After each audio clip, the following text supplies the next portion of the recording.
നമസ്കാരം. Anti social personality disorder. നമുക്കൊന്ന് അതിനെക്കുറിച്ച് ചർച്ച ചെയ്യാം. എന്താണ് ആൻറ്റി സോഷ്യൽ പേഴ്സണാലിറ്റി ഡിസോർഡർ?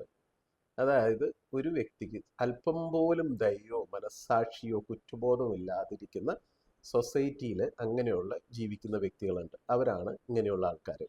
അതായത് അവരുടെ ആനന്ദം എന്ന് പറയുന്നത് മറ്റുള്ളവരെ കൊല്ലുമ്പോൾ, ഉപദ്രവിക്കുമ്പോൾ, കീറിമുറയ്ക്കുമ്പോൾ അവർക്ക് ഭയങ്കരമായിട്ടൊരു പ്ലഷർ, ആനന്ദം അവർക്ക് കിട്ടുന്നുണ്ട്.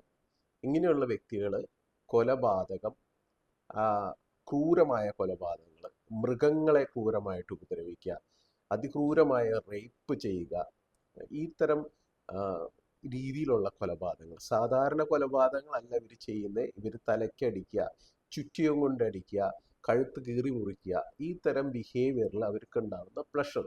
ഇതിനെ പറയുന്നത് ഒരു സെക്സിൽ ഓർഗാസം ഉണ്ടാവുന്ന അതേ സാറ്റിസ്ഫാക്ഷനാണ് ഇവർക്ക് അനുഭവപ്പെടുമ്പോൾ കിട്ടുന്നത്. ഇങ്ങനെയുള്ള വ്യക്തികൾ സൊസൈറ്റിയിൽ ഭയങ്കര ഡേഞ്ചറാണ്. ഇത് നമുക്ക് കുട്ടിക്കാലം മുതൽ ഇങ്ങനെ ഒരു ബിഹേവിയർ, അതായത് കണ്ടക്ട് ബിഹേവിയർ ഡിസോർഡർ കുട്ടികളിൽ കാണുന്നുണ്ട്.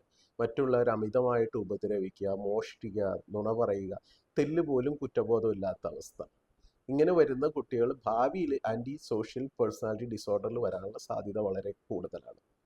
ഇങ്ങനെയുള്ള വ്യക്തികൾക്ക് ഉണ്ടാവുന്ന ആ ഒരു ആനന്ദമുണ്ട്. ഇപ്പോൾ റിപ്പർ ചന്ദ്രനോട് പറഞ്ഞപ്പോൾ അദ്ദേഹം പറഞ്ഞത് ഒരാളുടെ തലയ്ക്കടിച്ച് കൊല്ലുമ്പോൾ ഉണ്ടാവുന്ന ആനന്ദം, അതിലും വലിയ ആനന്ദം വേറെ ഇല്ലെന്ന് അയാൾ പറയുന്നത്. ഏതായാലും ഇങ്ങനെയുള്ള ഡിസോർഡർ ഇപ്പം എൻ്റെ അടുത്തേക്ക് വരണ്ട. കാരണം ഇങ്ങനെയുള്ള ഡിസോർഡർ നമുക്ക് ട്രീറ്റ്മെൻറ്റ് ഇല്ല.